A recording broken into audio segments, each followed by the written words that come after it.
So Christ said that his people are in poverty, right? But they are rich. Why we're rich? He said we're rich because the promise from our God is that we will get the kingdom of heaven once we come back to do what he says do. That's why we're rich. We're poor, but we're rich because what? Once we do what the Lord told us to do, we get our kingdom, correct? Right. And I know the blasphemy. What is blasphemy? What is blasphemy, sir? It's a lie. It's a lie. It's a blasphemy of them which say they are Jews. And are not. And they are not. What are they? But are the synagogue of Satan. Who is Satan?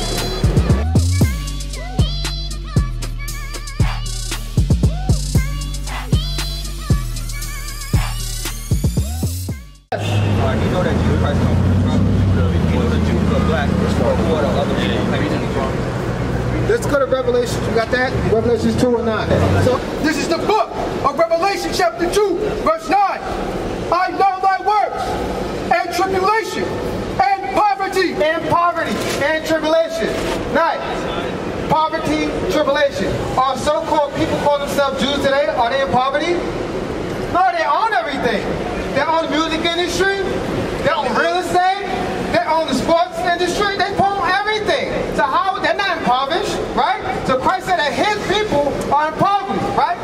But thou art rich. Why we're rich? He said we're rich because the promise from our God is that we will get the kingdom of heaven once we come back to do what he says do. That's why we're rich. We're poor, but we're rich because what? Once we do what the Lord told us to do, we get our kingdom, correct? Right.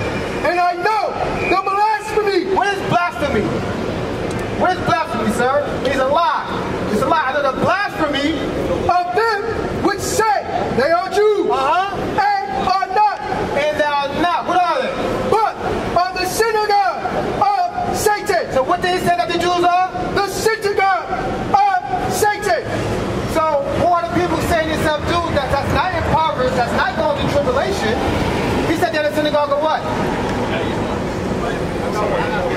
Read that last part again. But are the synagogue of Satan. Who is Satan? Satan is the adversary. He said they are the synagogue. I mean they are the church of Satan. You understand that? So those who call themselves Jews today, they don't fit the prophecy. They're not the people of the book. So we're telling you, we'll show you what the people of the book do. Where you from?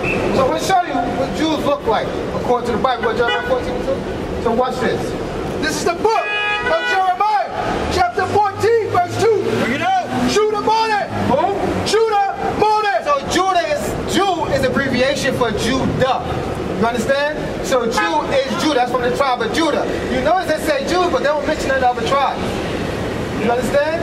Right? And the gates thereof language. The gates thereof language meaning that our leaders, gates means leaders. Our leaders are language. That means they're weak. We have no strong leaders.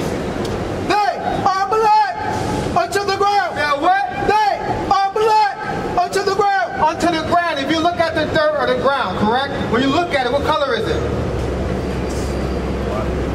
See it? What color is that? That's black. They are black unto the ground. That's right. And the crown of Jerusalem is going up. So they're saying that we're in mourning.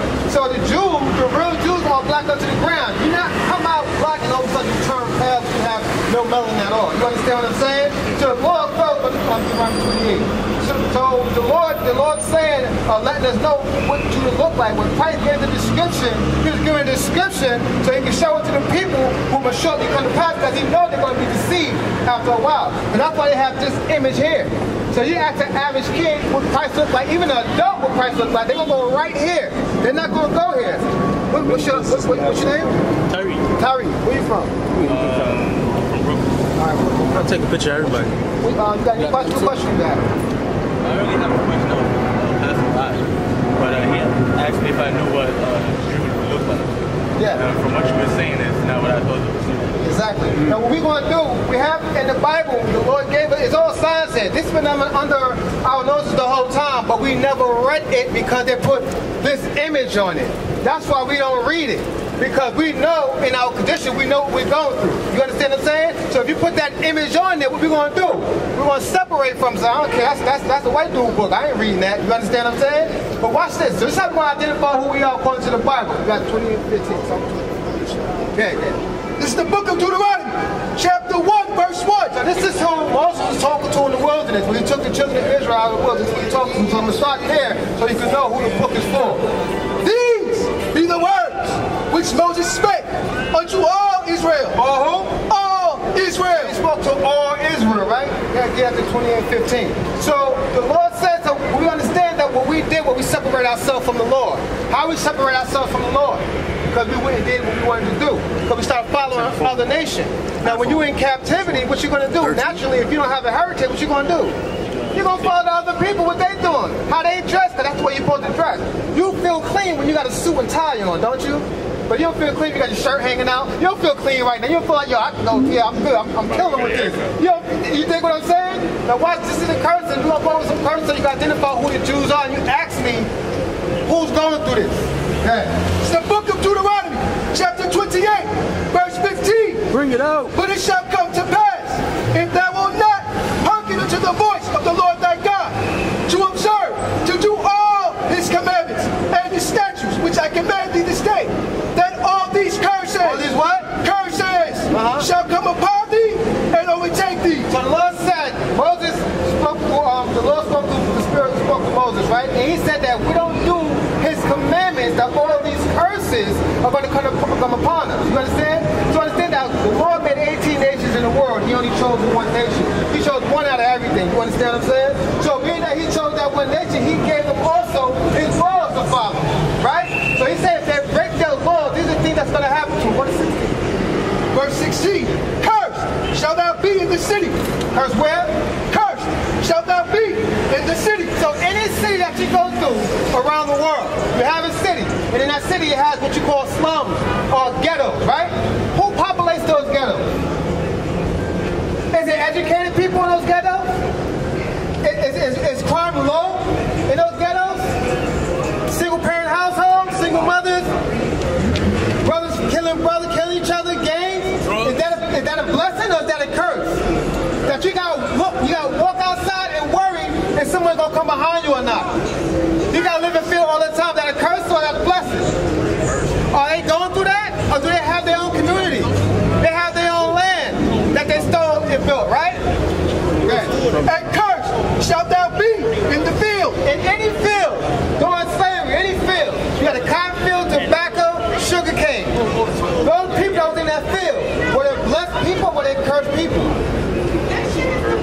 That's how the slave trade started. Why? Because they needed manpower to get economic. So they got manpower, so they enslaved your people, right?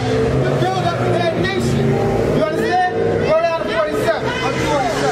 Verse 47, because thou servest not the Lord thy God with joyfulness and with gladness of heart. So being that we don't serve the Lord our God with joyfulness and gladness of heart, that's a curse.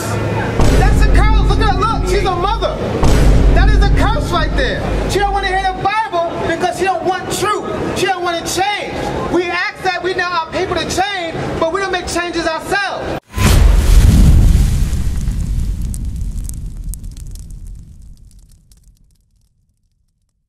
What is a nation?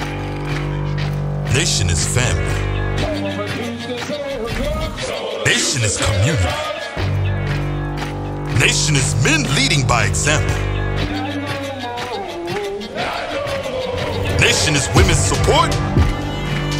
Nation is children with role models. Nation is unity. Nation is you. It's nation time.